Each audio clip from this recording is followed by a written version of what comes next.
Hello dwellers of YouTube, hello dwellers of Twitch. Today, it's a snowy day here in St. Louis, so I thought there's nothing better to do than to tell the story of the hand. Not necessarily the horroristic way of the hand, but nevertheless, the world champion who was named or called the hand. Now, some of you might not know, but the hand does mean a few things in chess. First off, it means that someone has a natural talent of making the right moves. In the previous lecture that I gave on the internet, and it is also on our Twitch page, I'm going to post it now. It is somewhat related to pre-moves, which is the video I made, which is called Pre-Moves for Free. Here it is. Here's the link. So this is somewhat related in the sense that whenever you make a move, and you make like a normal, casual move, it usually has to do with how you understand the game instinctively, subconsciously. I mean, I can use lots of Freudian and Jungian terms on this, but the gist of it all is there's mostly 50-50% chance of you making the right move.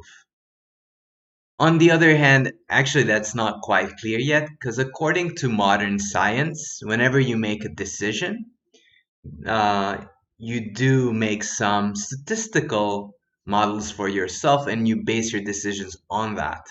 Maybe that's why it's 50-50. That's a good question.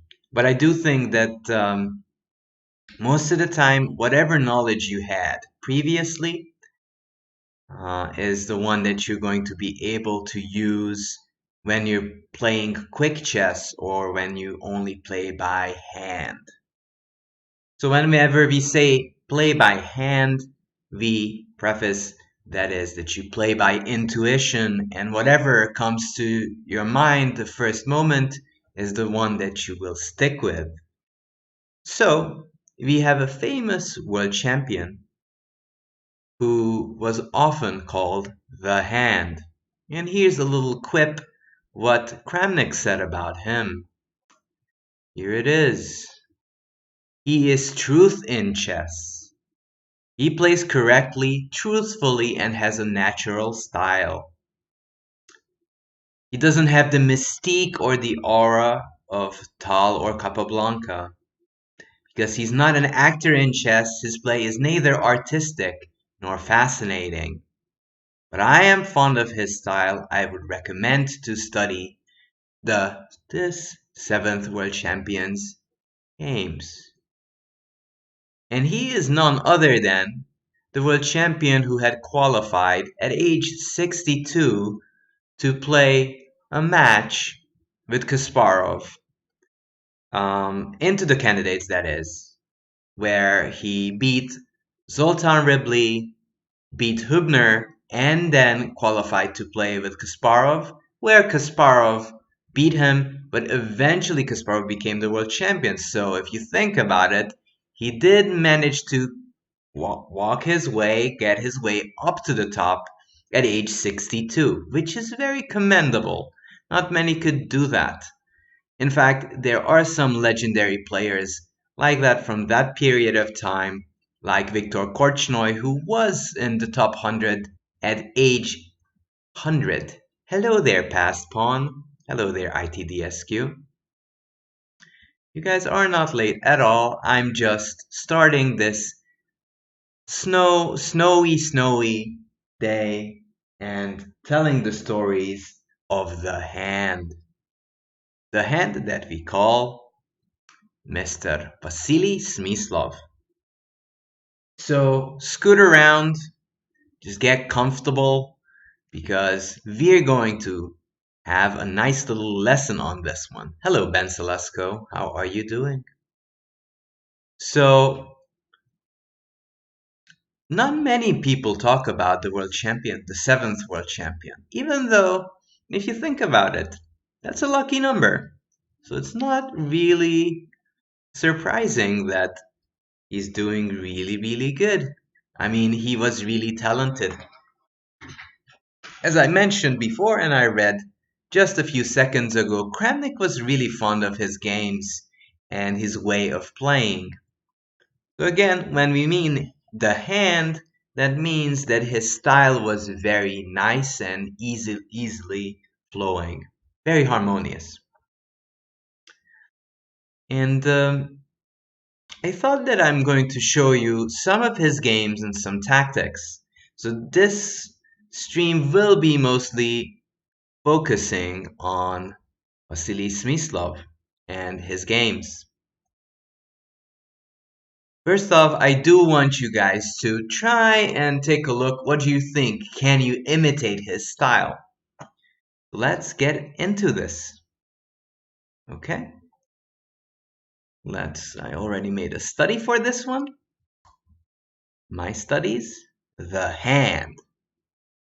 So, this game was played in 1983, and this is part of the candidate cycle. D4, knight f3, e6, c4, d5, knight c3, c5. A very typical and topical line at right now as well. And what is interesting about this semi-Tarrasch, that black is trying to take away the central control of white. So he's trying to take this central pawn and have a majority in the center. But obviously, white goes first, so c takes d5, and Smyslov manages to do that first. Murat Nemetlu, thank you for following. Yeah, so this game is the famous Smyslov-Ribli game from 1983.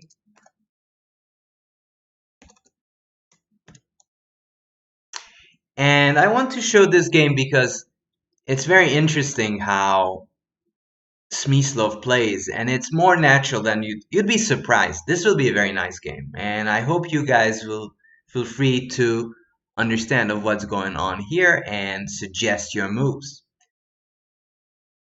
Let me read the chat for a second. Is this an open study on Lichess? Yes, it is.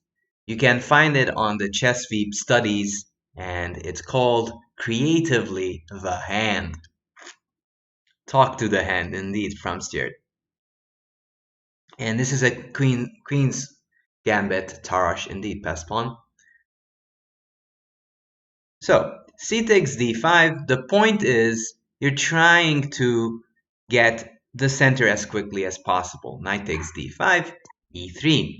Now, you'd say that, oh, you just told me that e4 is the move that would gain the center, and this would be so great. Yes, but it would lead to further simplifications after check and castling. But Smyslov wanted a more complex game, with more pieces on the board.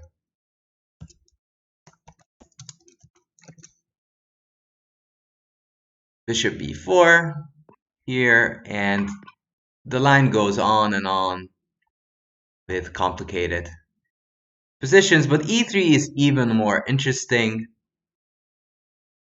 keeping more pieces on the board. Now you might ask, what happens if c takes d4? Well, what move would be played here? e4 is the topical move. This is still considered to be the main line. So this is the main line. This is the main line. But Smyslov wanted a more complex game. So c takes d4 is a possibility, but chet, which way should we take back here? And this is a very important point in this opening to understand what Smyslov is playing for. So how should we capture back the d4 pawn?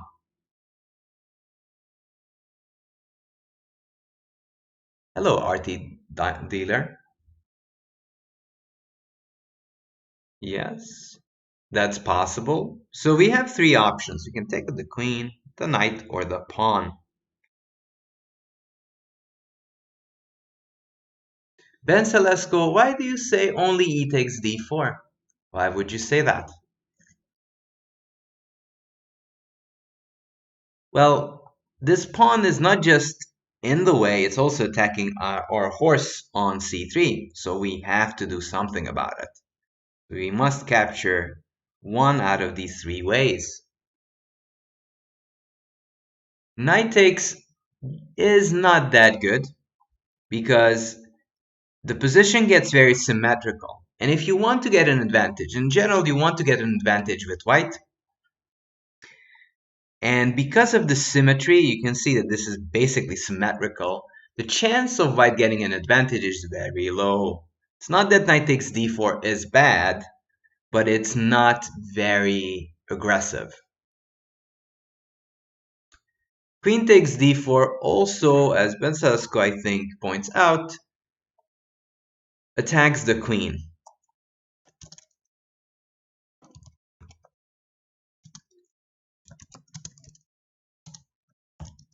Gets the queen into trouble. Is not good for white. Or is just fine for black. Let's stick with that one.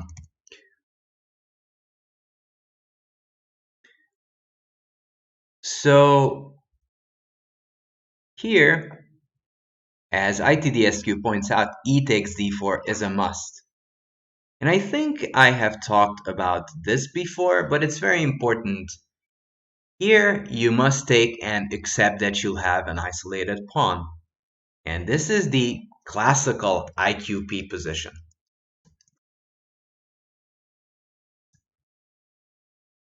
Now, do we know what are the advantages of the IQP positions? We all know that it doesn't really work if you can't do anything.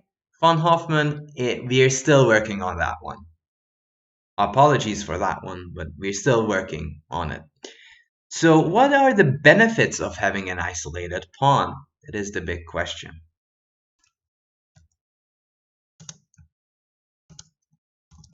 What are the benefits of an IQP?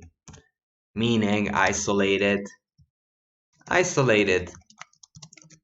queen's pawn.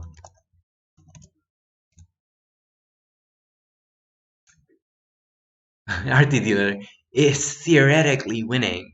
I'd wish that'd be great. Like you'd get the isolated and just claim a win. That'd be wonderful, but not really. But that's a good one, though. Space advantage, yes. So, even though this pawn is a weakness and can be blockaded, as the knight is blockading it, you get many free squares and you can hide your bishop behind it. So if you post this bishop on d3, where it would be very aggressively placed, hitting on the h7 pawn, it's very hard to get close to that bishop. Why? Because this pawn is acting as a blockade. You can't really smash through it. You have to win it first to actually stop white from getting active with bishop d3, castles, etc., etc. Ingo L says, we get free piece play and attacking chances if we manage to push d5 at the right moment. Yes, so there's actually two things. You get free development, let's say here, here, here. So there's nothing that black can do about this bishop. Nobody can oppose this bishop right now. Black needs to get and put pressure on the d4 pawn, so white will not get a free hand in attacking. But as Ingo L 137 points out, there's another thing that you can do with an isolated pawn. Let's say black plays here. You can still go, let's say, bishop c4, knight c6, castle, castle, rook e1, knight f6, bishop g5, b6, queen e2, bishop b7, rook d1. And note that a d5 break, if it works, it is near winning lots of times. Because A, you have a pin already on this h4 d8 diagonal, and also my rook is pinning your queen, or actually more like x-raying through. Now obviously I think this wasn't correct, because you could take on d4 probably, but this is kind of like an example line. Let's say queen d2. Even this is very advantageous for white, because if you compare the bishop on b7 to the d5 bishop, you obviously pick this bishop, which will just dominate the whole position. Oi, hello Danny Crane. f5 for blocking the bishop. That's very risky, Susov. Yeah, it's just an example ITDSQ. Yeah, this is like the great, indeed. By Dancing Rocks, this is like the greatest IQP ever. Now, this is just the sample line. This is the dream scenario. The dream scenario in an IQP. You get the bishop there on d5. It's a monster. The monster on d5 provides you almost a winning advantage.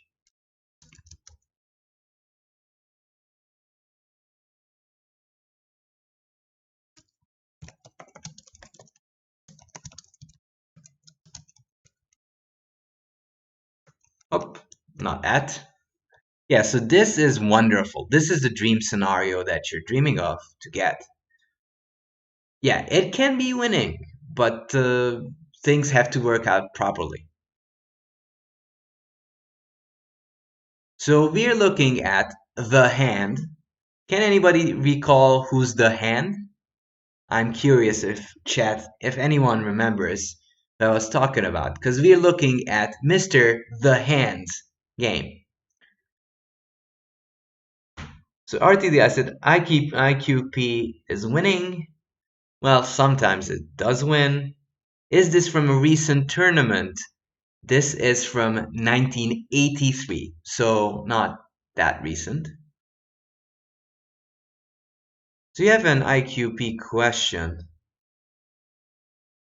Yeah, it's not only a weakness, it's basically a claymore. It's a two-headed sword. You don't know if you get, yeah, if you get uh, the wrong side of it, and then you might lose because of the D pawn, but you might win as well. Luca, thank you. It's Smyslov, the 7th world champion. So we're looking at the Smyslov game between Smyslov and Ribley in the candidates. You were born then, Susov. Nice. So the advantage which you get is, look at these pieces. These rooks are optimally placed, while these rooks are misplaced on c8 and f8. And this bishop is better than this one. And in general, probably this bishop has more pressure and it's more useful. These pieces are way more useful than black's. So this is kind of the dream scenario. Let me even promote it. So bishop c4 is one way of playing, and I just showed you, as one of you pointed out, that it's possible to play bishop g5 and just play for d5 breaks. So you have more space advantage, and if you manage to break up the position when black is still disorganized, you might get the edge. So c takes, e takes would lead to that position, but Ribley decides to postpone that. He's looking for a different idea to make it happen.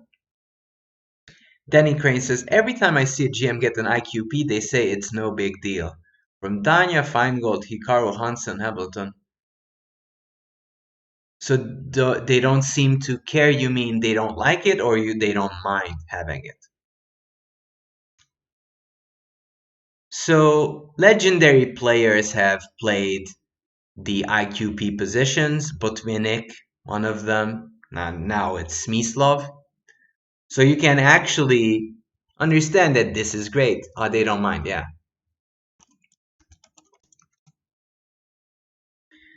So knight c6 was played. Oh, not e4, of course. That'd be dumb.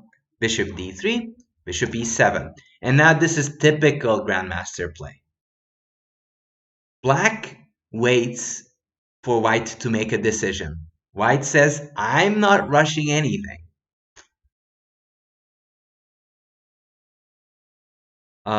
They will tell you it's bad theoretically, but we'll play them for Danny Crane. I disagree. Isolated pawns are not bad per se. They might be slightly disadvantageous, but they have an advantage. So the reason why Ribley is postponing it, so bishop e7, and let's give it an exclamation point. Ribley, who was a top 10 player at the time, is postponing the idea to take on d4. So he can exert more pressure on white's position. So black is waiting and is looking forward to see what Smyslov has in mind. Castle, castle, and a3. Now what could be the idea of a3? It's a very good move. I think it's a brilliant move here. Well, okay, White Dancing Rockstar, it's typical now, but we're in 1983, okay? So, like, for ancient Romans, a tank would be kind of a novelty, wouldn't it? Seems like a normal, natural move. Okay, normal, natural move. And it's a good move, because it was played by Smyslov, who likes harmony. But what's the point of a3? Now you can, I mean, obviously everyone is welcome to give their answers and their ideas of why you think a3. Yes, Danny Crane, that's a good point. It defends against knight b4 stuff. So a lot of times, just to give you an example, so let's say knight f6 could be like a waiting move. Let's say rook e1, which is not good. C takes, e takes, and there's knight b4. And if black would manage, let's say here, knight d5, and get these knights connected like this, then this would be a perfectly viable position for black, and probably black will have some hopes of getting better. The reason, one of the big reasons of a3 is to stop any knight b4 jumps. What else? What else is the point of a3?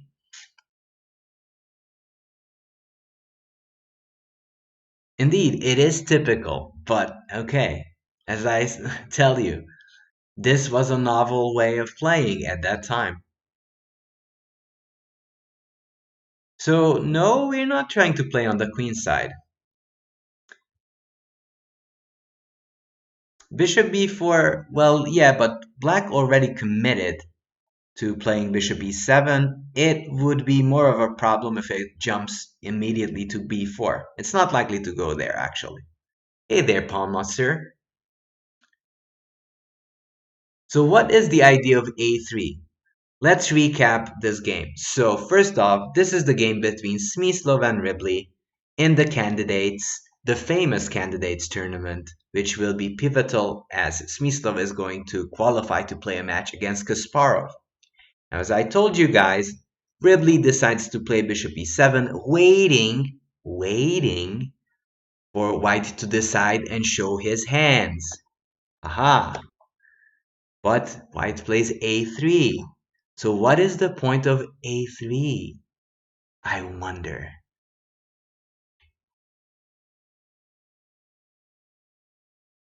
It is not a one-dimensional move. So your opponent is not inclined to make a decision. What could be the point of a3 then? It does stop knight b4, I give you that, but it has a more of a psychological and deep idea.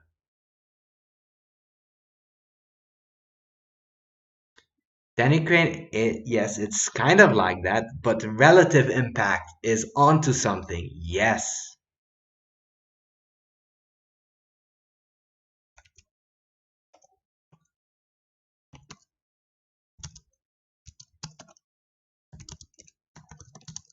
For Ribley to show his hands. I mean, not that Queen C2 is not an idea. It is definitely an idea. And it also stops Knight B4. But most importantly, it stops, it does stop, um, it does stop and asks the question from Ribley, what are you going to do? What are you going to do? So if b6, I might take on d5 and then start pushing. Let's say b6, I can take and takes e4 and I can start pushing and I have a central advantage. Thank you, Denny Crane, for following. Like a silent move. It's basically like a silent move. So in this sense, a3 is very smart, waiting for black to show what are you going to do exactly. So c takes d4, Ribley decides to release the tension, and now we get the position we thought of, the IQP. He takes d4. So is this a good form of IQP? I'd say so, because A, there are no knight b4 stuff, the d4 pawn is well defended, the bishop is comfortably placed, and this bishop on c8 is still a little bit passive. Is it a given that that bishop is still passive on c8? Yes, it is. But so what? It's still decent. I mean, black still will have to suffer a lot. Bishop d7 would be like a subpar move because the bishop is not really doing anything on d7. So Ribley plays bishop f6. And what could be the idea of bishop f6 here? And I think it does deserve an exclamation point because it is like a deep plan that's involved with bishop f6. What is bishop f6 trying to do? Indeed, putting pressure on d4, and that's very important. It puts pressure on d4, so white will have to deal with that pressure. And that's how you should be playing. Ingo LDS also prepares some e5 ideas in the future, even though it's shaky at the moment, but it's in the air. e5 is sometimes a thing by Dancing Rockstar. Not always, but sometimes it is. It is, really.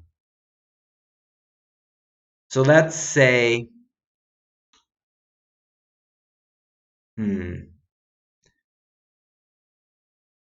So I mean, if white is not careful and we just add some random moves, e5 is sometimes working, and if it works, then it's really good. Celesco actually has a good point. Black wants to stabilize with knight ce7. This bishop does defend the g7 square, and what black wants to achieve is to have a firm spot on d5 and then get the c8 bishop out. That is the main point. Queen c2, pretty standard. If you take my pawn, I take a pawn closer to your king, and Ribley says, no, no, no, Smyslov not gonna do that. Rook d1, queen b6. Again, Ribley's putting all his cards down and putting pressure on the d4 square. Bishop c4, a rook d8. Now, this is the critical position.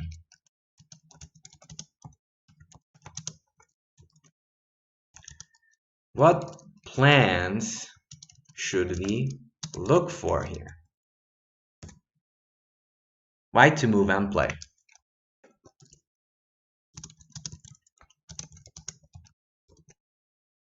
So we're more of, I said white to move and play. It's not like we're winning on the spot. But let's try to find ideas here.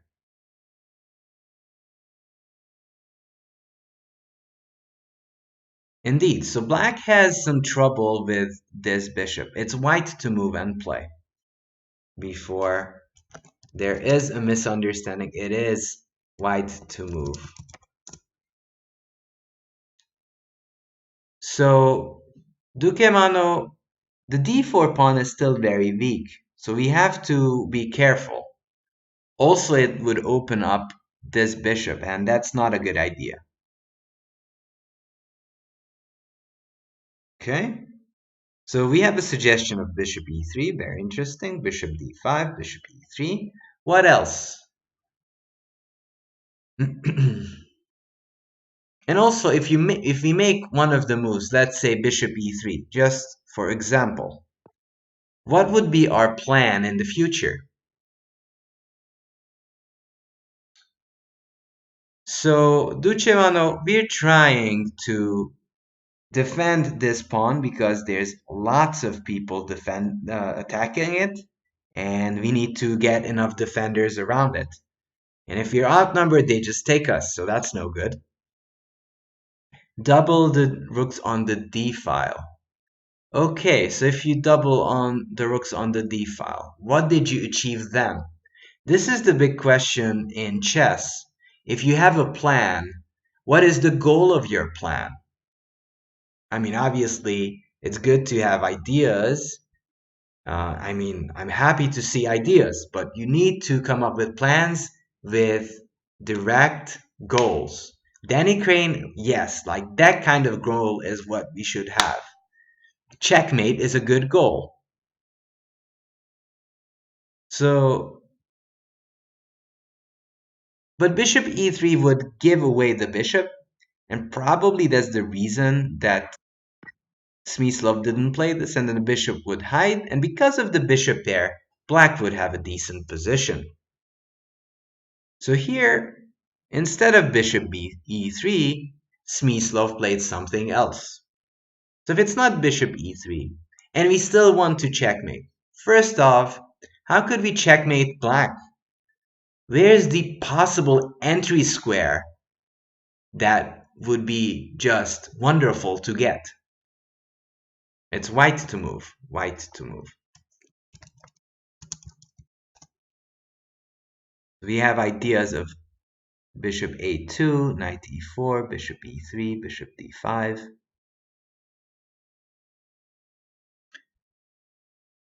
So I'm asking, this is my first question. What is the weakest square closest to the black king? Which square is that? Where do we dream to bring our queen to? Chat, don't let me down on this snowy, wintry day. h7, e4, h7, f7, h7, h7, h7. Yes, h7. That is the big key square. So bishop a2. What's wrong with bishop a2? There's just one thing that's not good about bishop a2. What is our opponent trying to achieve? If it would be black's move, what would black play?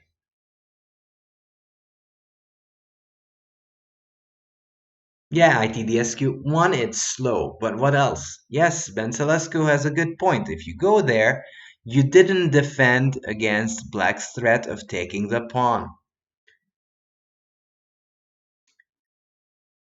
Now, many of you have suggested queen e4, and I kind of like that idea. It's very interesting. Yeah, open the pawn is a pawn. And queen e4 is pretty good, but no English found the right one, and this is the move that Smyslov played.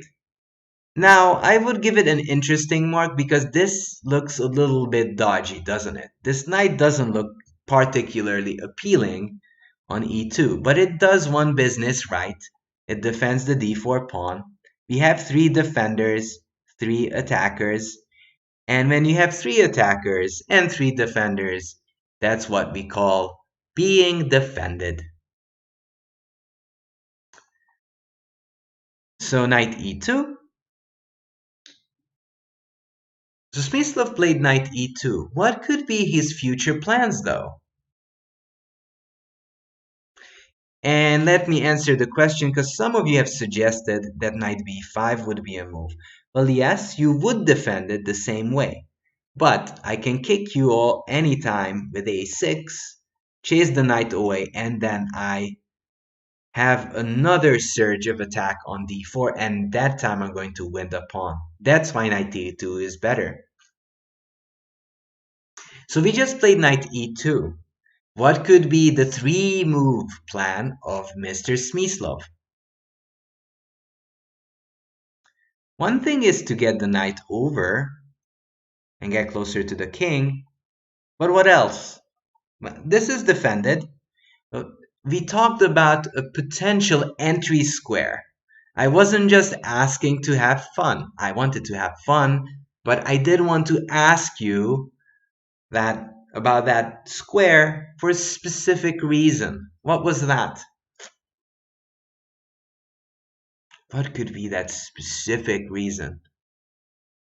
Balu, that'd be great if it would work, but not really. Bishop a2, bishop b1 is interesting. Very interesting plan. But could we make it, can we do the same thing with more vigor and more aggression? Bishop a2, bishop b1 is very interesting. It's an idea, but Smyslov's comes up with a more harmonious way of attacking. And if you're a fan of Metallica, you might actually like the move that Smyslov is trying to make. So if it's not bishop a2, bishop b1, then it is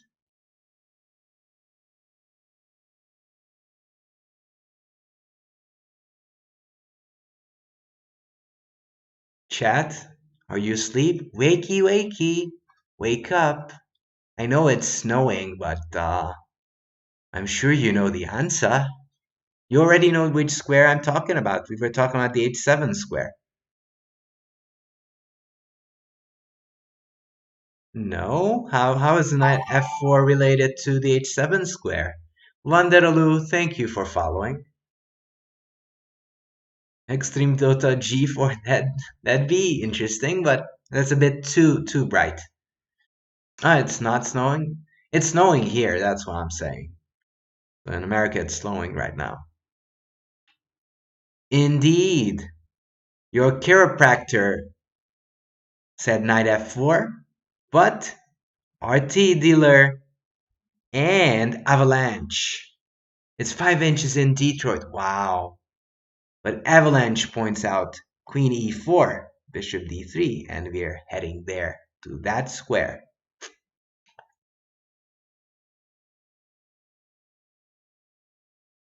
So black can't really do much about it. Plays bishop d7. We go queen e4. We're setting up this idea. Knight ce7. Bishop d3. Now the first question is this check deadly? And I want a big and quick poll from you guys. Is Queen H7 check deadly here? Say yes if you think it is deadly as heck, or say nay if you disagree. No, no, no, says Pawnmaster says no. Wanderul says no. Yes, right now. No, because knight g8. No, Balu says no. Lucemano knight g8. It's nothing. Ron Morales, no. Okay, okay. No's? Good job, people. It is indeed no. And this is why this way of playing and this defensive system is so good, because you can just slide on over to f8 and nothing really bad happens as you have knight g8. I'm going to show it to you guys very quickly. So don't forget to praise each other because you guys did really well. Bishop a4, Queen h7, King f8. And the thing is, this would be mate if this was a bishop, but that's a knight and the king can run away. Now you'd ask what happens after bishop h7. Well, black can even go king e7, and because of these rooks defending the g8 square, actually the queen on h8 will be in big trouble. So that is the big issue there. Rook e1.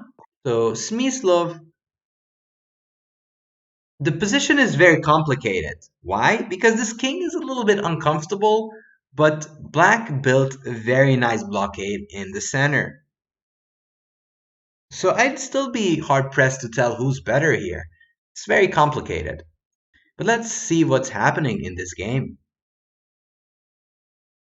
Rook e1, bishop b5. And here, white comes up with a brilliant move. Not like tactically brilliant, but brilliant as a concept.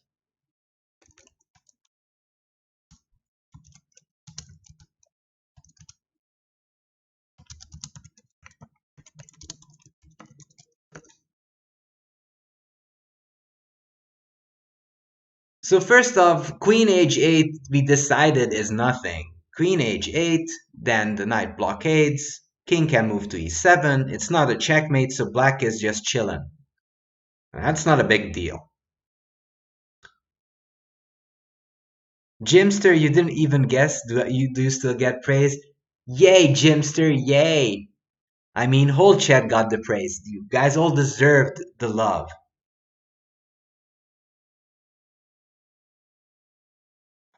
Arsenal fan Richie, knight f4. So the big dilemma is, if we go knight f4, I take here, you take, I go back, and this is the moment when you can safely say, thank you, I don't want to do this anymore. This is terrible. I just want to leave this game because black is just much, much better here. This is the IQP nightmare.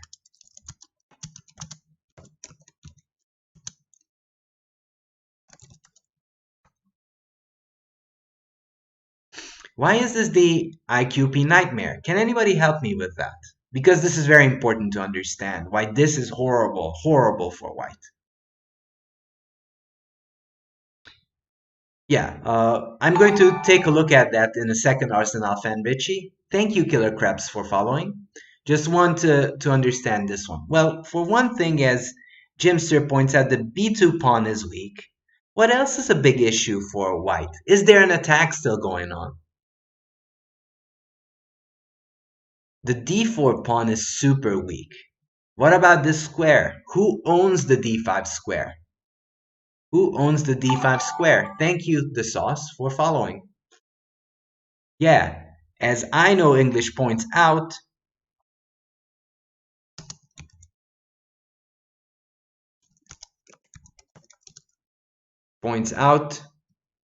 yeah, I know English points out, black is in total control of the d4 and d5 squares.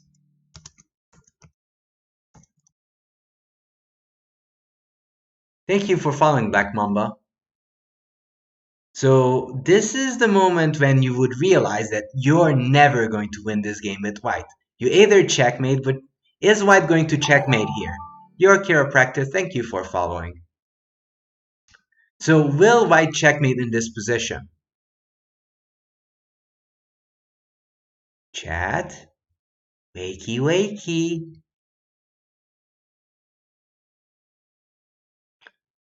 Yep, there's no way this is going to work, right?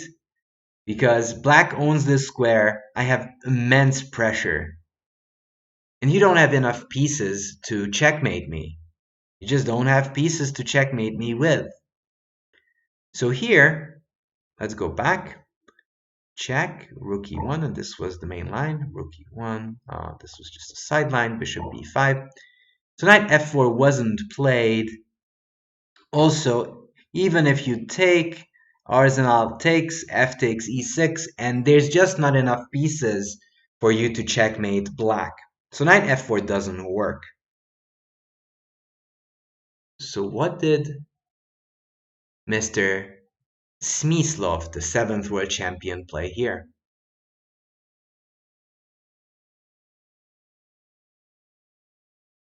Pawn Masseur takes. Okay, so let me give you two suggestions.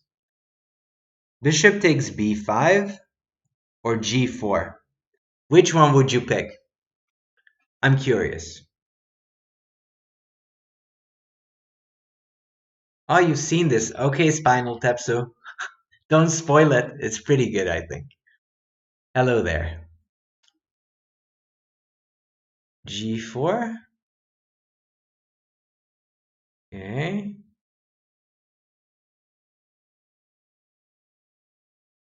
Bishop takes b5 is in the lead. g4 is the same guy saying g4, so it doesn't really tie anything. Yes. Bishop takes b5 is what Smyslov played. And I think this righteously deserves an exclamation point. Why is this so good?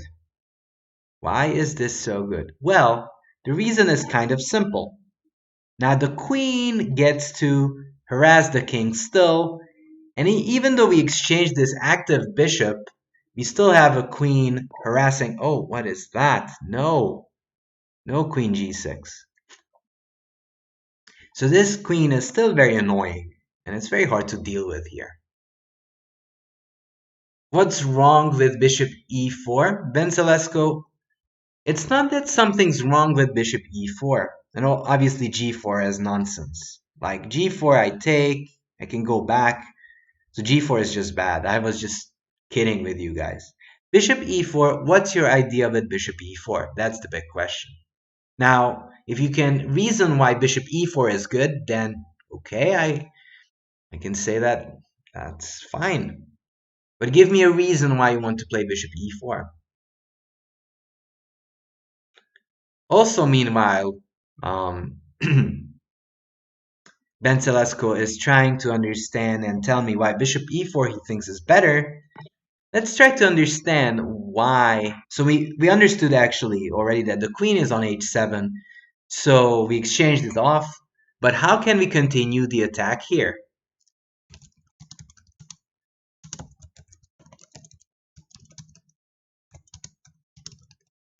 Oh, and this is a very, very nice plan that Smyslov found. And this is a little bit non-standard. You don't really see this in IQP positions. So plans. And this is one of the things that I know kind of escapes some people. You don't always sacrifice, and win. Sometimes you come up with a plan just to be able to sacrifice, and win.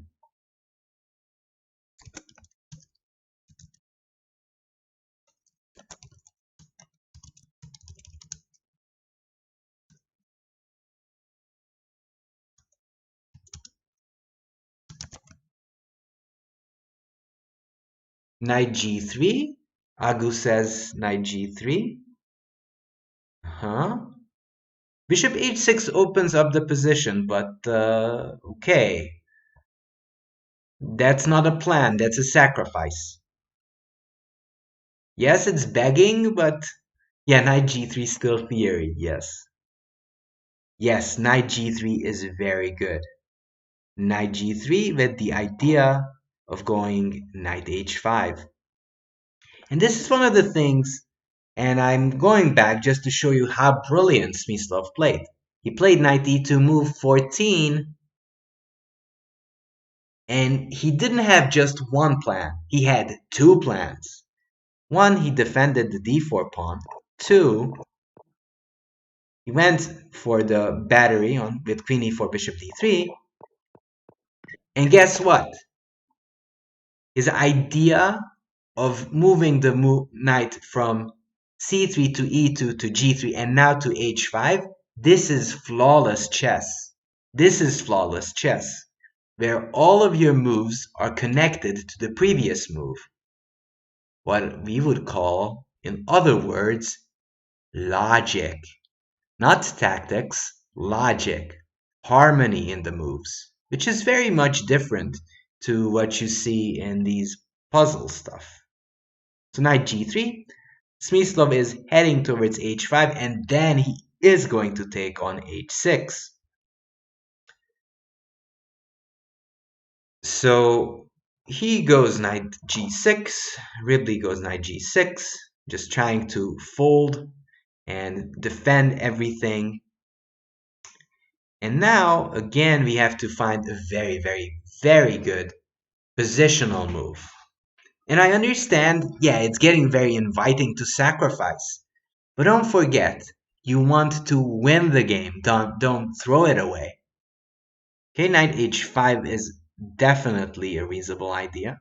Oh, knight h5 is a reasonable idea. Rook e6 I would just take back with the pawn, so that wouldn't work.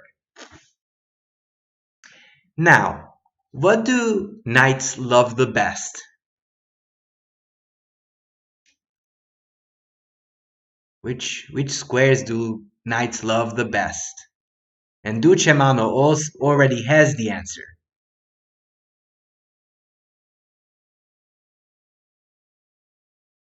Outposts, yes, Luca.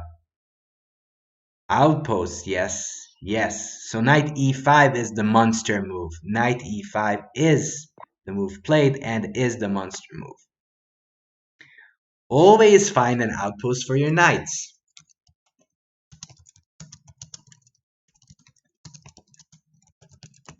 And that's what Smyslov does here. Yes. Now, not that knight h5 is bad, but knight e5 immediately puts pressure on the weak f7 square and that g6 knight. It was this pressure that kind of tempted black to go and do some defensive moves. And fireworks are going to start soon. You guys feel it correctly. It's coming. It is coming. Knight d7. So if takes, then black could probably hold this fort together. And if, as we talked before, if black manages to hold this structure together, white will be in trouble. But after knight d7, it's white to move and play. And it's going to collapse, completely collapse on black.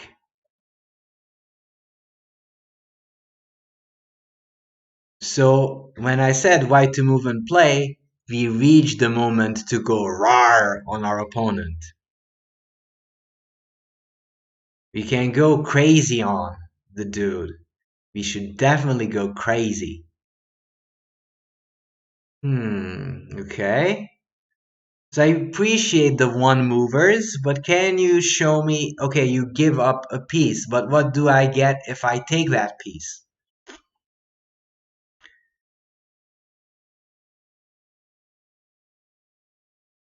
So GM Sir RT Dealer, no English. Avalanche, you guys are on the right track. Knight h5 is interesting. Is interesting, but you have something more forceful. Knight h5, probably, I think I can take on d4. You take... Ah, no, I can't, because knight f6, and that's hanging. So maybe knight h5 is not bad either, but that's not what Smyslov played. Indeed. Bishop takes h6. Now, I think I do give full credit for knight h5. This still looks very dangerous with similar threats. But bishop h6 seems to be extremely precise. You can't take because queen f7 checkmates. So black decides to grab a pawn. Indeed, knight h5 is great. But also don't forget to use your own brains to find the right solution. Not that knight h5 is bad, but bishop h6 is very thematic and comes to hand, and we know we're talking about the hand, the 7th world champion.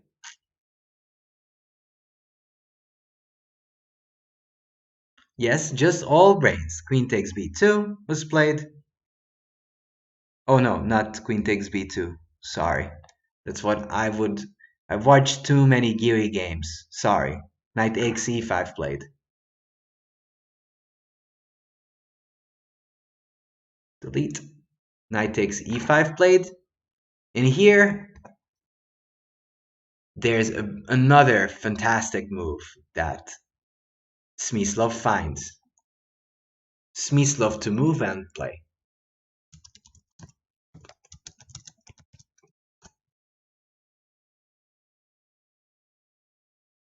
So the big deal is, if takes, I take back with the bishop, and seemingly there is nothing. Seemingly.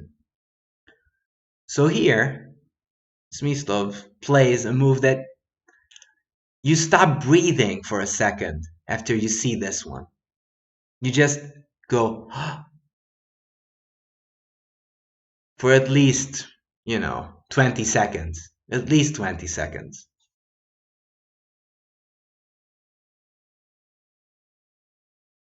ITDSQ, knight h5, rook e4.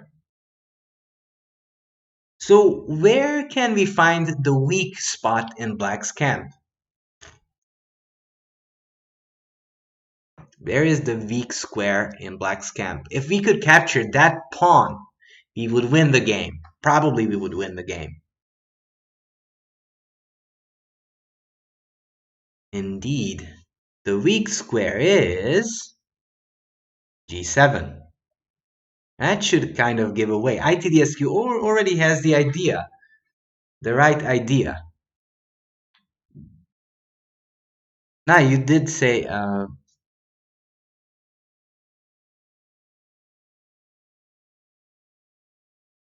yes, the g7 pawn. And knight h5 is the brilliant, brilliant move. Knight h5. And this is brilliant. Because what happens after knight f3 check? What do we do with this move?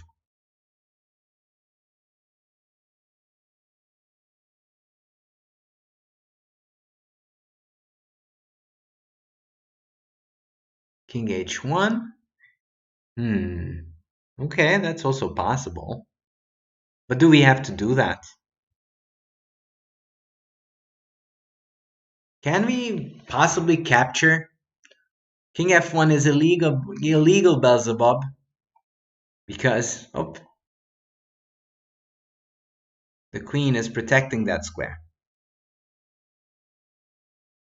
Yeah, just take it. Just take it. Just take that thing. But the reason why this is brilliant is that not just that Smyslov doesn't just gives a piece for free, but he's also inviting taking this knight. But is that possible? Can black take this knight? Is that even possible to take on h5? No, it's not possible, and that's what makes it so brilliant, because if you take bishop g7, check, and I take your queen. And suddenly, from the attack, Smyslov would emerge up a queen. So knight h5, knight f3 was played, gf, but the thriller is not over. The thriller is not over.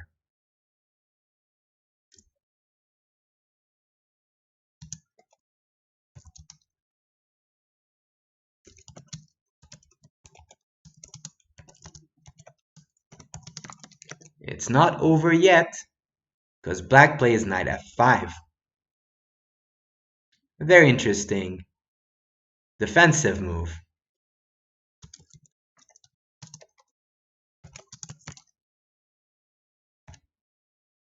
White is pressuring the g7, so Ribley decides to overprotect.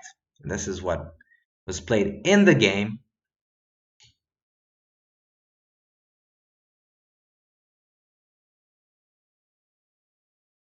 So here, Smyslov decides to take on f6.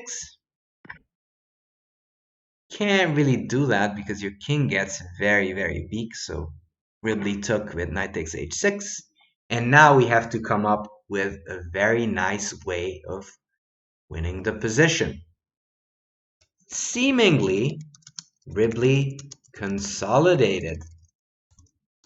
But is that the truth?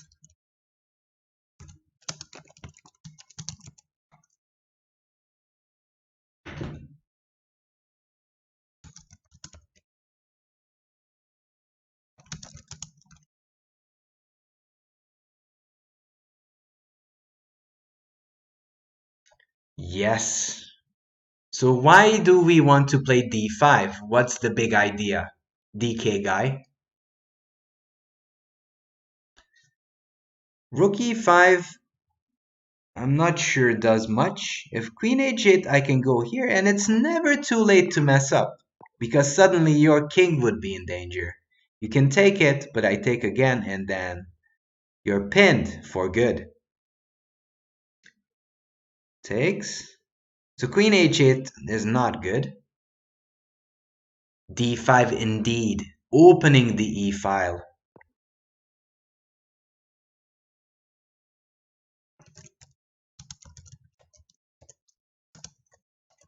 Opening up the e-file. And this is decisive. d5, this is what Smyslov played. Promote. And now, in desperation, Ribley took the bait. But then, here comes a brilliant, brilliant finish by the 7th world champion. So we have to find the right way to conclude. This is a rare tactic that Smyslov spots. Can you spot it?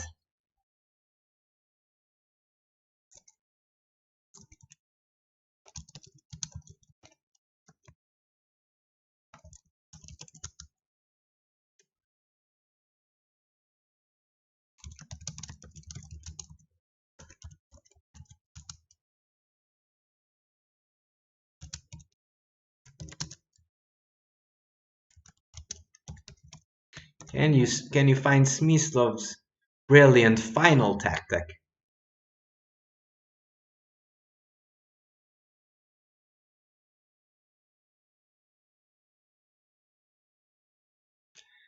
So first off, what's the first thing that's so suspicious in Black's position? There's one big hint. Squidward, then rook d1 if king takes. d6. So d6 is a very interesting idea, Ron Morales, but the problem is that I take and the knight will defend the g8 square. So if here I would take you, but that doesn't work.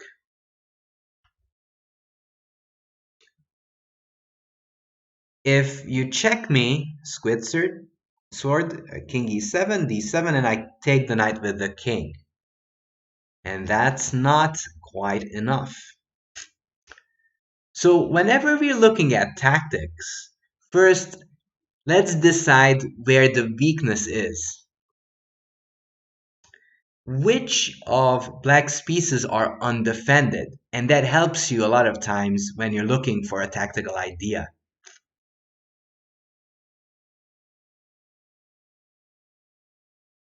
The queen. The queen is extremely exposed on b2.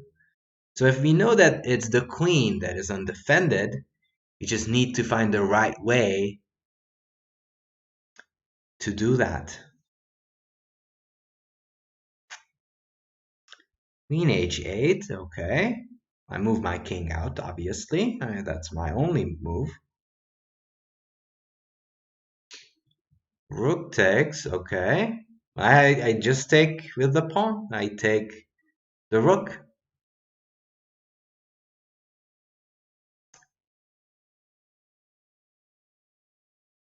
If rook b1, I take your knight. And that's not likely to be good for you. Okay. So I'll give you the first move. Check, king e7.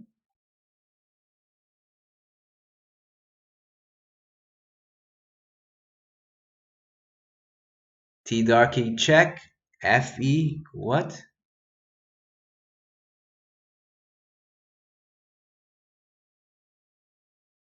So what's the big line? How can we capture that queen on b2? It's going to be very pretty, I'm telling you.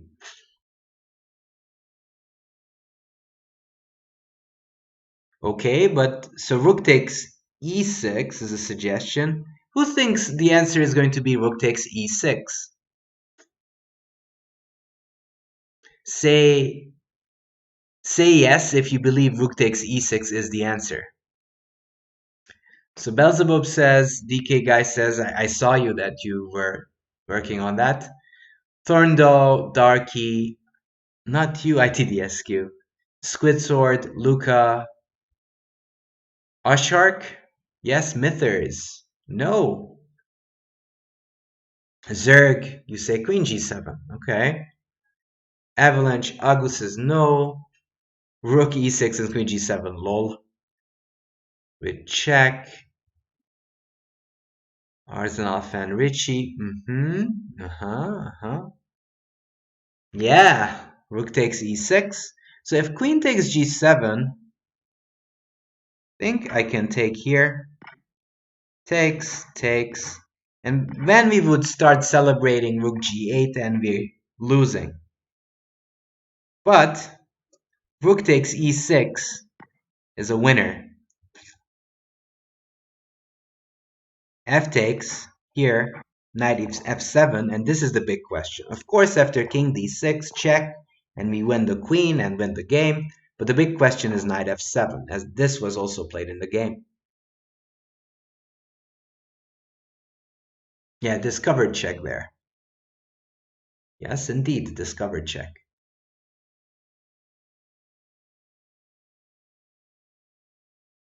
Who says knight g8 is winning?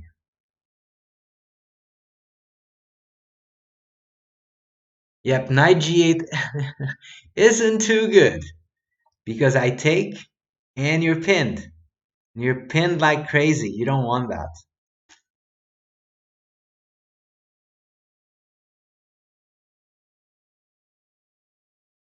It ain't good. No, it ain't good.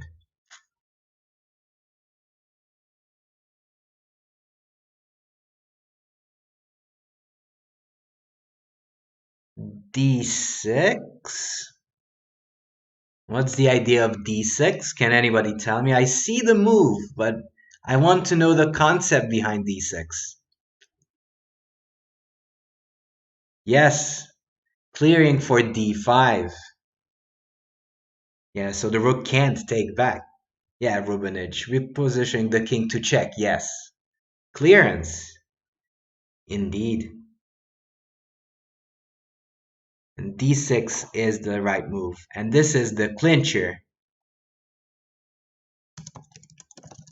And now black loses the queen. So the problem is if king takes, knight e4 check, and I take you. If rook takes, then how do I win?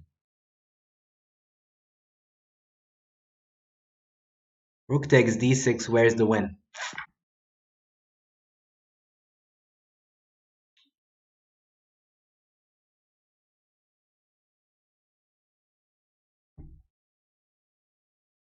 Nice find by DK guy. This was a very nice find. Did I? Sorry, I'm looking to make sure I don't misspell it terribly. I did, of course. Okay, now it's good. So take 6d6. How should we capture? Thank you, Squidward, for following. So who says knight g8 is winning after rook takes d6?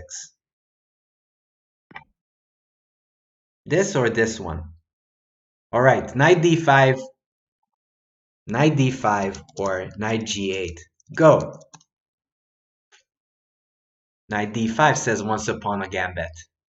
Knight d5, of course, says White Dancing Rockstar. Turn the knight d5. Elliot Dillon d5. So what's wrong with knight g8? If you guys hate so much, I mean, you like knight d5, but why do you not like knight g8? Das Burj? Queen is pinned, says T Darky. Yes, yes, that's the big issue. Indeed, that is the big thing. So knight d5, this is what Smyslov played, obviously. Because if you go knight g8, boom! And the problem is, you want to take. But according to the rules of modern chess, that's not possible. You'd have to take and then you say goodbye to the game and to your match against Kasparov.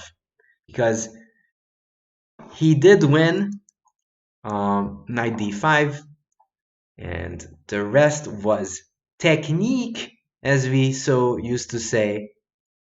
But just for completeness sake, they continued with queen takes b2, b6, queen b4 check. This is obviously completely lost. King f6, rook e1, bringing the rook into the game, or getting some coordination. Rook h8, h4, rook hd8, rook e4, knight d6, queen c3 check, just annoying the king. And there was e5, but again, Smyslov strikes, as you would expect from someone with a natural talent. Indeed, DK guy, the most impressive thing is that he saw it 8-10 moves ago, or actually had the intuition that knight e2 is so good. But again, there's a very nice move by Smyslov, even though this is the technical phase. Yeah, I agree, RT Dealer, what a game. Of course, rook takes now, takes f4, and you're pinned. And there are some issues that is very hard to deal with. Knight f7 takes, king e6, check. And Smyslov won. Black resigned. And Smyslov won. And this is a very important game and an important match that Smyslov won, as after this one, he faced, actually he didn't face immediately, he played Hübner first. He won that match as well, and then he faced Garry Kasparov, which is a big deal. So at age 62, he won these matches and faced Kasparov. I think this was a pretty good game. How did you guys like it?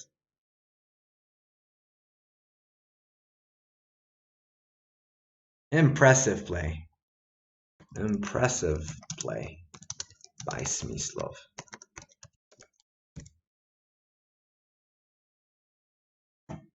You liked it, DK. I love it. Agu, lovely. Uh, you like my analysis. Thank you so much.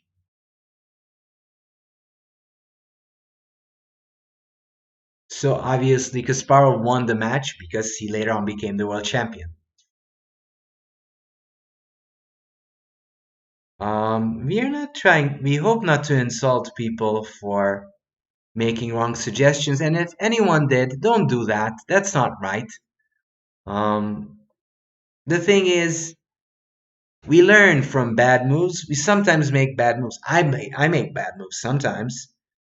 So knight g8 was something to learn from, and we learned that there's a pin, and also, be nice with each other. Yeah, hot. Smyslov is a baller. Yeah, Monkey Funky Zoo. So the opponent was Smyslov. This was the Smyslov Ribley game from 1983.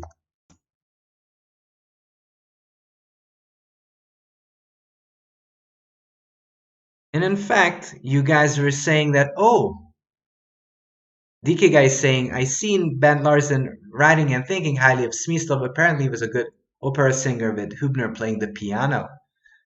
Talking about Bent Larsen, that's going to be the second game I'm going to show you guys. Yes, Smyslov was the real cowboy, yes. Avalanche.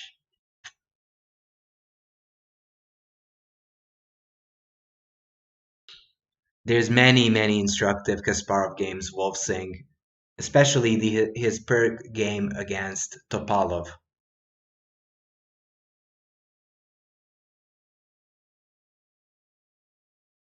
Yeah, so it's very good to know about these classical games because you learn a lot of these tactics. Now, I was very impressed, to be honest with you, when the first time I saw this game and the sacrifices by Smyslov. I think this was an eye opener for me that you could sacrifice so many pieces and win the queen. So yes, here's the link. Um, here's the link. It is called The Hand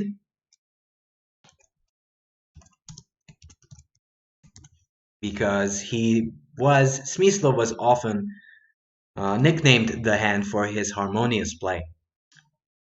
So next up is the game that I wanted to show, and it's going to be in bits, is the Smyslov Larsen game. Smyslov Larsen game was played in 1958. Let me even add that. It was played in 1958. It's a long, long time ago. And you're going to see why Smyslov is still considered very highly by world champions such as Kramnik.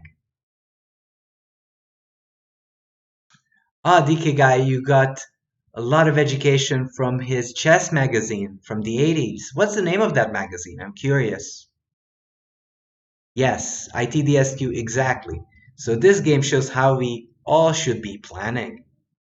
Yes. So you can see f4, f5 played. You can sense that Larsen is kind of in the game. f4, f5, he loved playing the Dutch and these strange type of positions. So here, Smyslov is trying to organize his pieces accordingly. And if you're familiar with Dutch structures, you might find the idea what Smyslov played. Smyslov is facing Bengt Larsen in this game. Let's try to find the most appropriate way of organizing our pieces. And also this game will be pretty good. So where obviously this bishop on c1 is misplaced. Where should we want to put that bishop? Where should we put the bishop? Which would be the ideal square? e3 would be an ideal square, possibly.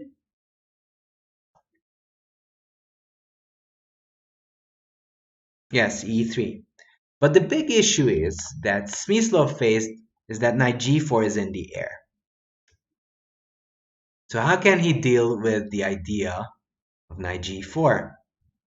Because if you go here, knight g4, and then you have to go back, you don't really want that. Now, if you would bring the bishop here, note that this bishop would just jump at any occasion like that.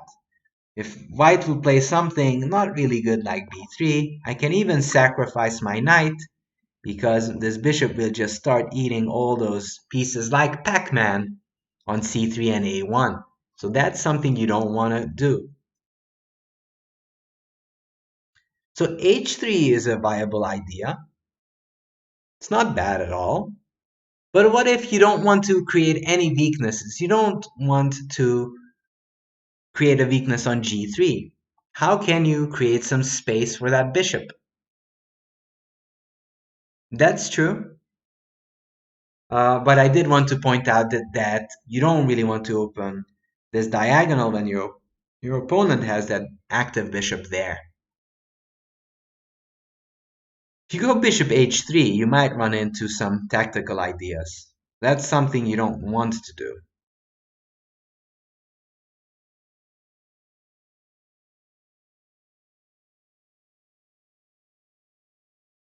So the big thing that we want to achieve is to keep this bishop on this diagonal. How can we do that? Yes, avalanche with the right answer, king h1. The point is, that now, after rook b8, bishop e3, I have, if black would go here, I have this wonderful move that you might know from the Dutch. What is white going to play after knight g4 here?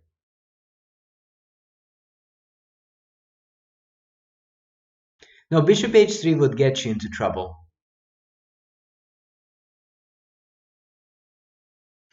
So where would we put the bishop now with white? Yes, bishop g1, of course. Thank you for the 4 beats, the sauce. Yay! Eat! And now this could be familiar from Dutch positions. This bishop is not as bad as it may seem. You can open it up with d4 later on. That's why bishop king h was played by Smyslov, rook b8 and bishop e3. Yes, b5, queen e2, b4, and now where will we put the knight? This might seem very, very suspicious, but it's pretty good. Wolfsing, don't judge too early. Don't judge too early.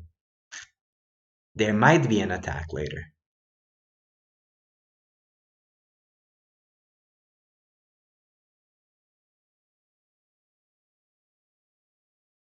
So where should we place this c3 knight? We have to be careful because this guy has some evil threats.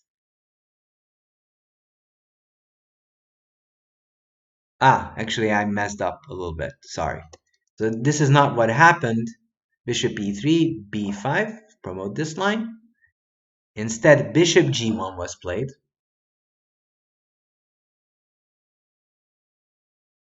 What? Oh no, my bad. Completely different. So black actually played bishop d7 instead, not rook b8. Apologies. Queen e2, rook b8, bishop e3, b5, bishop g1, and b4. The question is, where did Smyslov put the knight? Would you put the knight on a4 or d1 or d5? So the bishop is putting pressure on d4, and it's also out of the way so you can connect your rooks. That's why it's on g1. Well, what do we say about the knight that goes to the side? What do we say about that knight?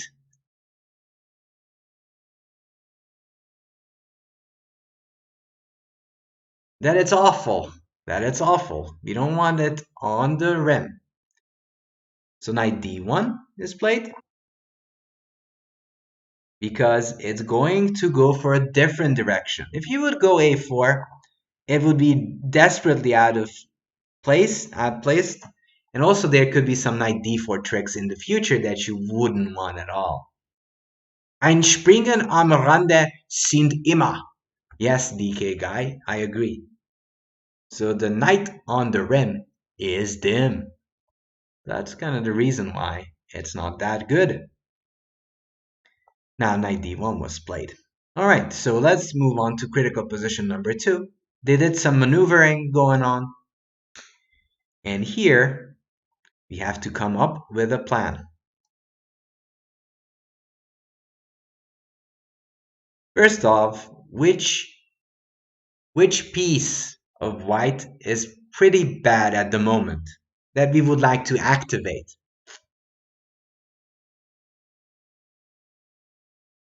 These bishops are doing decently. Down here, they're doing fine. Just this one is putting pressure there, defends these guys.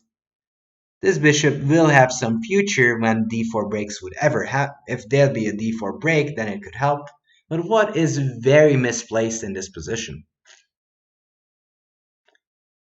Which piece, which light piece is completely not doing anything?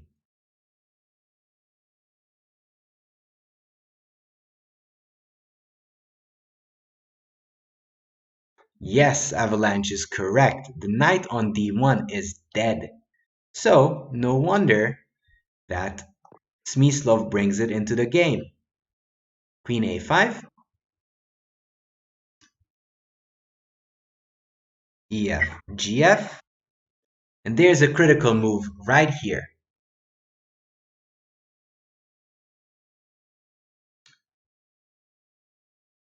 Black is trying to... Yes, what's going on? The sauce? So how can we put pressure here? If we go c4, then we would give away this square forever, and we don't really want that.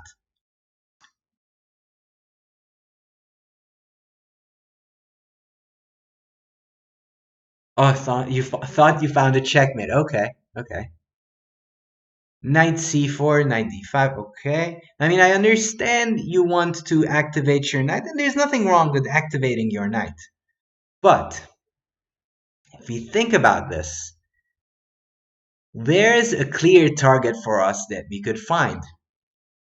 What is the big target that we could latch onto?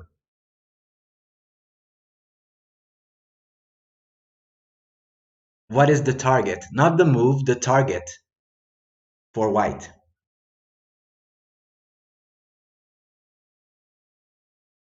It's not that easy to get close to c6, but we already have that square attacked.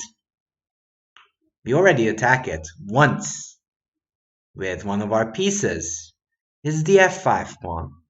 So how can we mount some more pressure on there? Yes, knight h4. You're pressing right there. And that brings us to number 3. Oh, no. I'll go back for a sec. So the thing is knight d8 is played. And now we have to open up the position. Yes, we're starting to pile on it. Yes, Monkey See, Funky Zoo. Now the queen is far. These pieces are not contributing to the king side.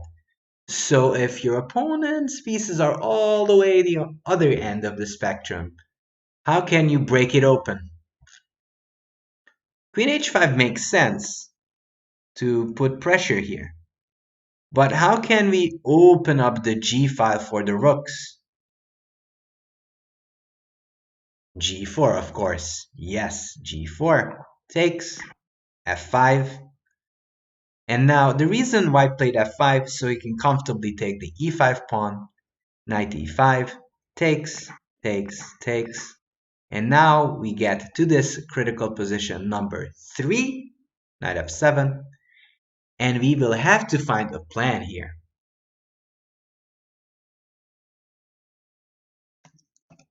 White to move and find plan. Let's try to find a plan for white.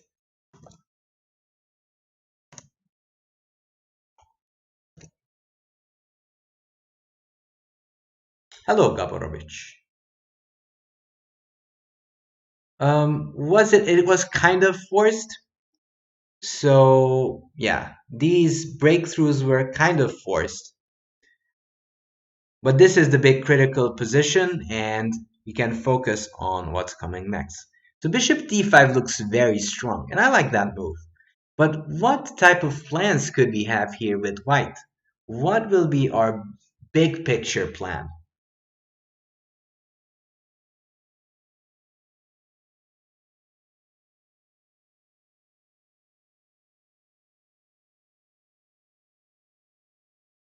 I mean, yes, of course we want to checkmate, but how? How do we bring our pieces in to checkmate?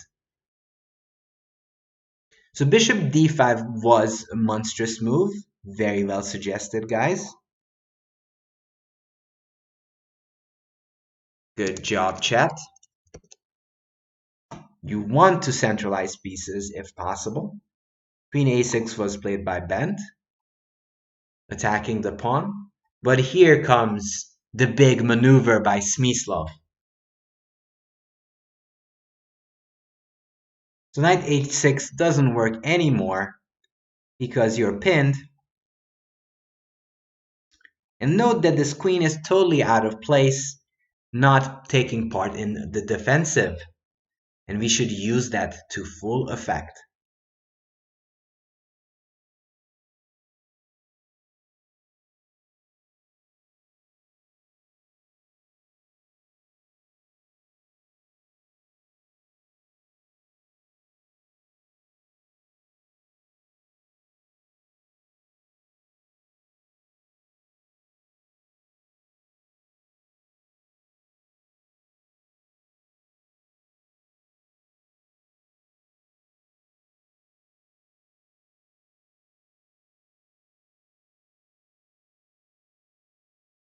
So here, he went rook c2.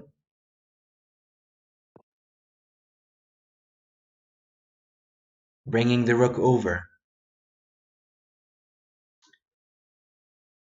He's going for this very, very slow but beautiful way of playing. The idea of takes, I have rook g2, and who's going to stop me from taking on g7?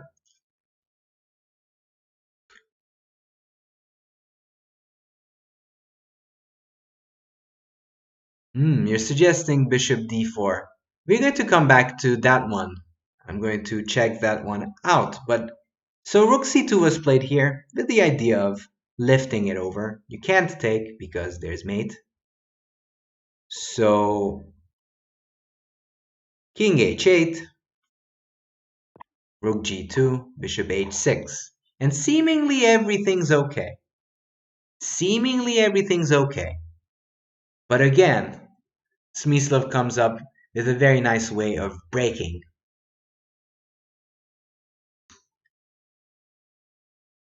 Rook f3 probably is just as good, Avalanche.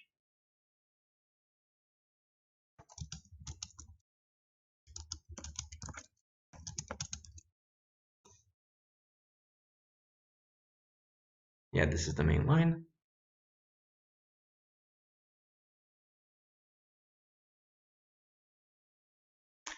If you sacrifice the knight, then I can take you queen takes. I mean, you can't take with the pawn because your queen is pinned. Queen takes, and probably I have queen takes d3 or something. But maybe even knight g6 is fairly brutal here.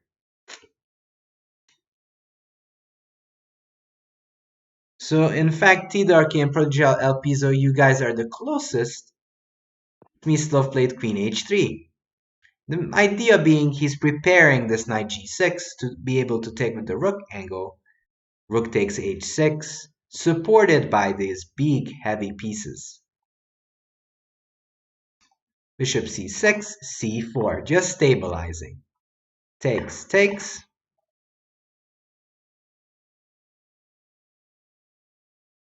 Knight G5, and here comes the big move by Smyslov.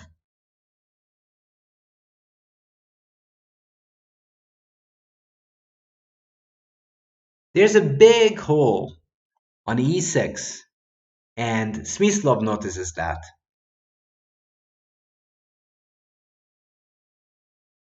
He comes up with a subtle tactical positional maneuver.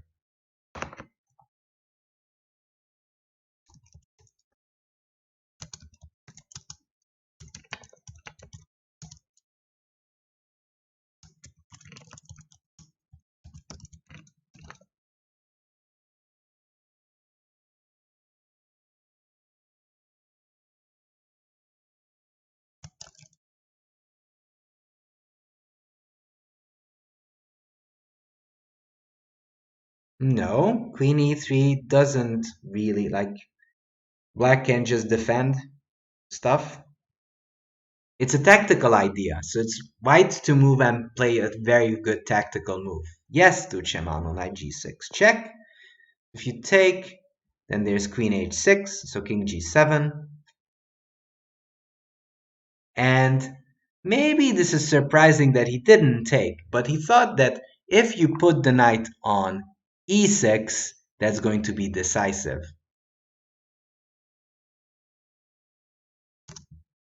Believes that the E6 knight is stronger than just taking the exchange. So knight F4, rook F6, knight E6 check. Black is trying to hold somehow, but it's kind of impossible. And obviously it loses a piece. So King H8, and this is basically over. Queen takes A2. These are just the last moves. Rook F7.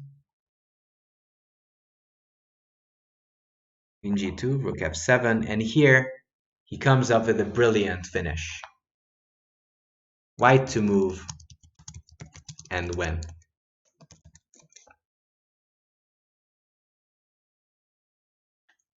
This is one very nice finish by Smyslov. Note that this queen is totally out of place. White should be able to finish it off with a beautiful style.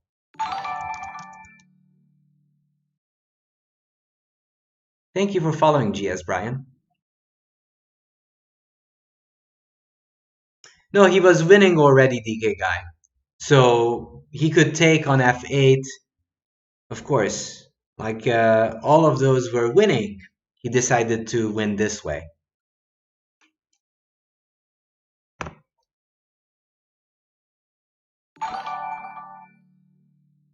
What?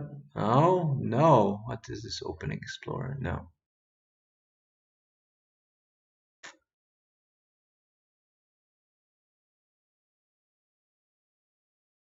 Close, yes.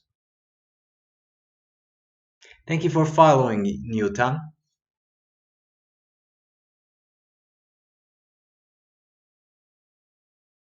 So it's white to move and win.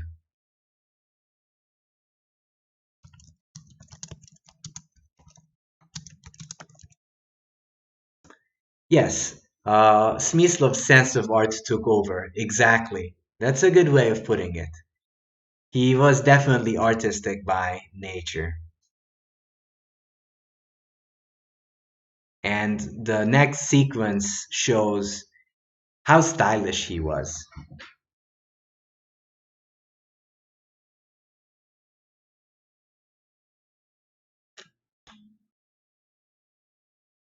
So we can note that the black king is a little bit in a pickle. How can we make sure that we're just going to clear through and just checkmate?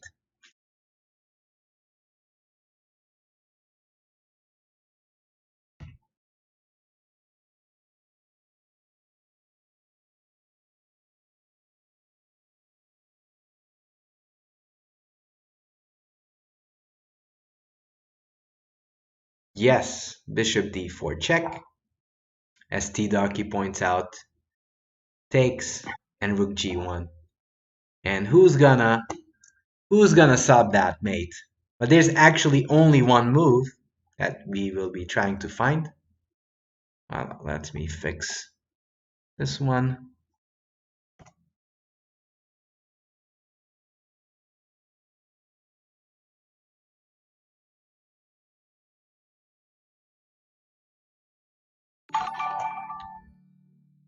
So here, white is threatening this mate, but it's not over. Rook can still go here, but then rook g7. And who will stop this mate? You can try to go back, but boom! Boom on h7, and queen h3 is a stylish checkmate. Thank you for following, Colossus.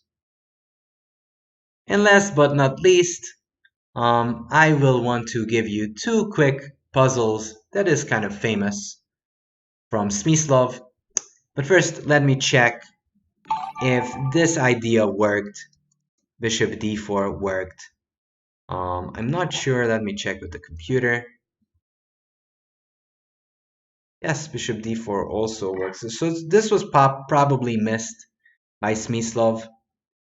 But nevertheless, his idea of getting his rook over and playing methodically showed how the 7th world champion played chess.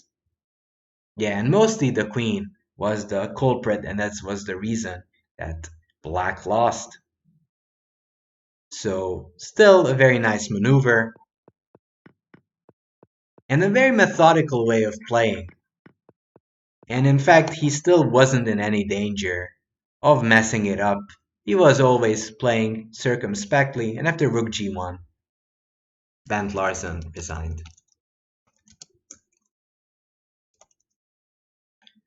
And this game was played in 1958.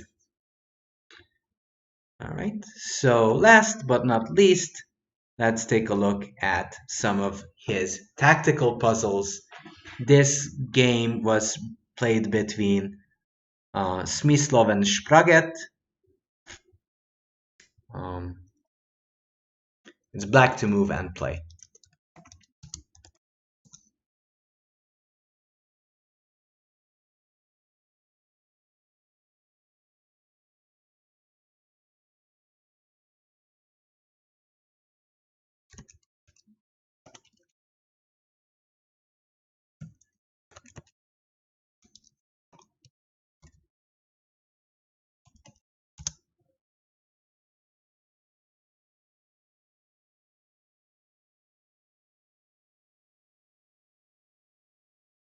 So it's black to move and play. Any thought on how Bent Larsen would have fared today with compute and offbeat openings? I think there's just an aptitude of love for computers, but to be truthful, these chess players were geniuses. Bent Larsen was a genius. Smyslov was a very, very good player. Definitely, I think that they would still fare well because computers basically just take their ideas and transform them. Honestly, Alakai knew to play on both sides of the board. Now everyone is claiming, everyone is claiming that all computers know that. Yes, but Alakine did it in the 1930s. So are you competing with a guy who knew this 70, 80 years ago, and you're claiming that all computers know it now? So what? Alakine knew it before. So I'd say that these players are not, they might be outdated, they might not know theory, but they know how to play the chess itself. And indeed, I agreed, T. Darky. David Bronstein was also a genius. Happy Fisk Mass. Thank you so much for following. So let's try to solve this one. It's a fairly straightforward puzzle. It's black to move and play. The d4 knight is a little bit iffy. How can we undermine it?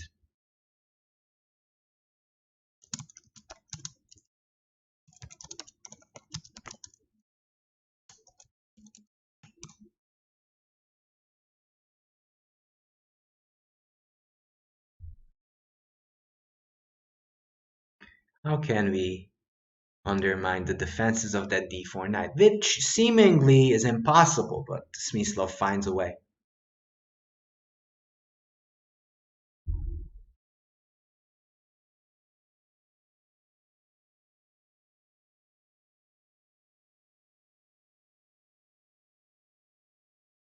Well, don't look for a bullet move, look for the right move.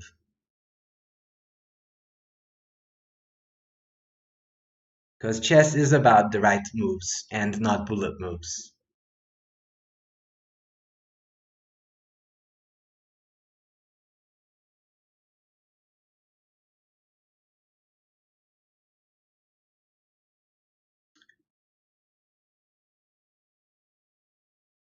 It's a very sneaky idea, but it's pretty too.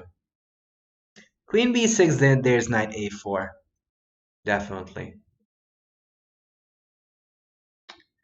Yes. But what if I capture the bishop? So here, what if I capture the bishop?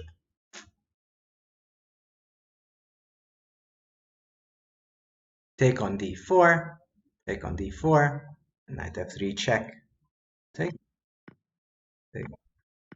And black wins the pawn back and the bishop back and is just up a pawn. Black is winning.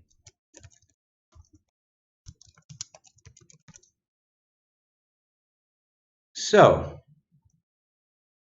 if f4, then there's this very nice idea of knight g4.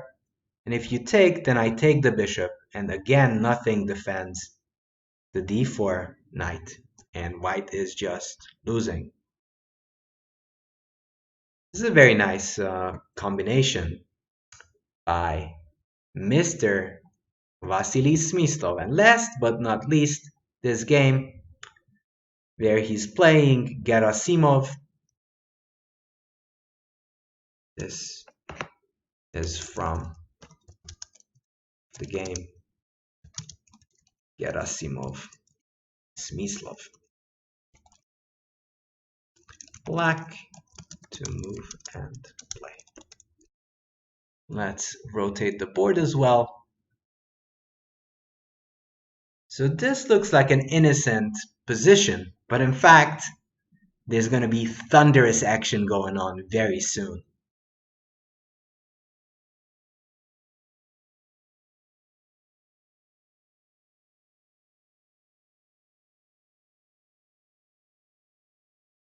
So you can feel that there's some big trouble brewing around the White King. And you won't be wrong. You're actually correct. There's something sinister going on right there.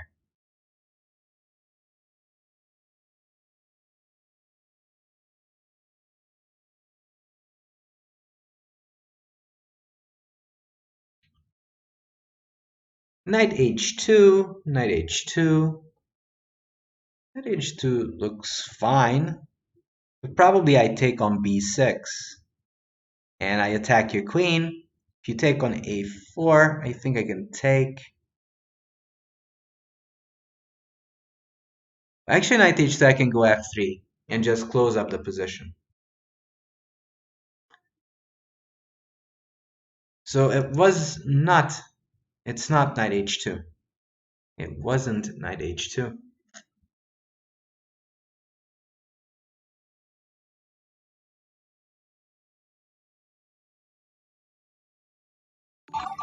E. Karen, thank you for following.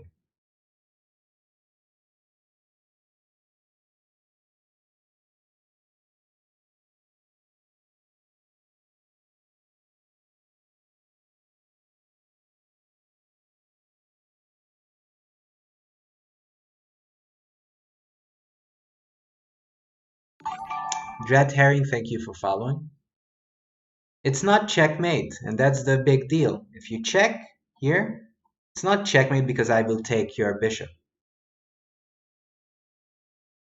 So you have to lure your opponent into that cage. You have to lure him in.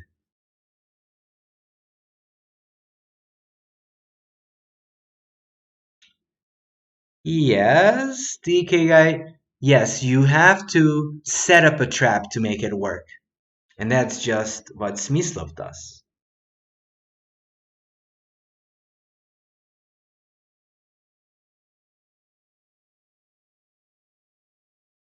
Rook d2, I take on g4. Oh, I take on g4. Pop hip.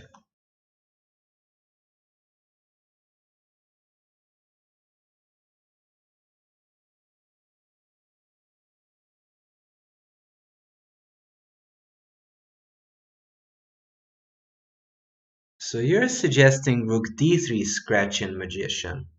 Can't take with the bishop, obviously, yes. Why can't I take on with the queen?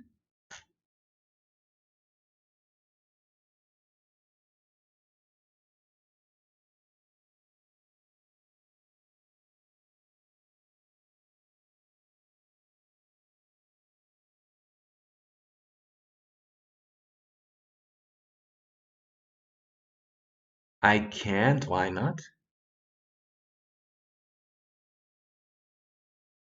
Yes, because there's a big fork, yes. So boom, rook d3. This is the huge move. Now you obviously, as Scratchin Magician points out, you can't take because I take on g2. Queen d3 is not good because check, check, and it's a royal fork. But okay, it's not the end. Queen takes b6 was played.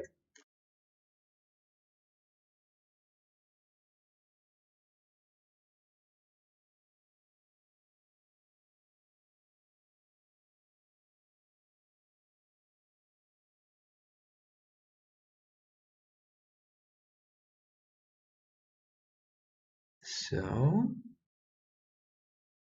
rook takes h3. Yes. Boom! If you take, it's checkmate. And if I take on c6, what happens, Scratching Magician, if I take on c6? If ignored, then you get checkmated. So white played bishop d4, and this lost to a simple sequence. How did Smyslov finish it up off?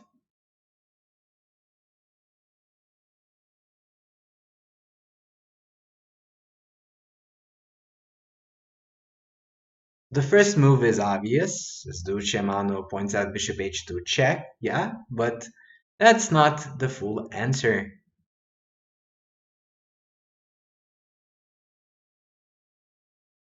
Diliro, almost. We're almost winning.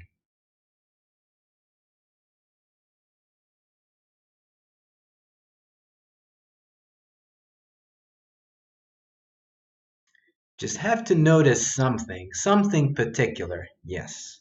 Something very particular in this position to claim the win. We get the whole sequence of moves, we're going to win it.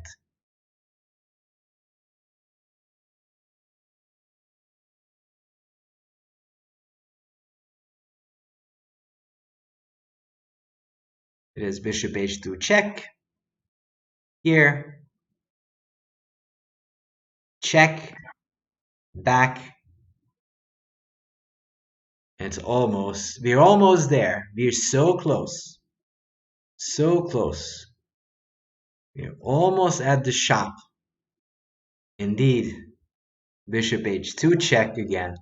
And we drop back all the way to c7. And we take the queen and we win. Note that, again, you can still never take because you get checkmated in the back. And I just take the queen and I win. Because after bishop takes e5, White resigned. But to make it beautiful, so rook d3 was a brilliant idea by Smyslov. Queen b6 takes. And if there were queen takes c6, this was a sacrifice that works beautifully. And I think that's the reason you want to take a look at these games. And just to finish in style, queen takes c6.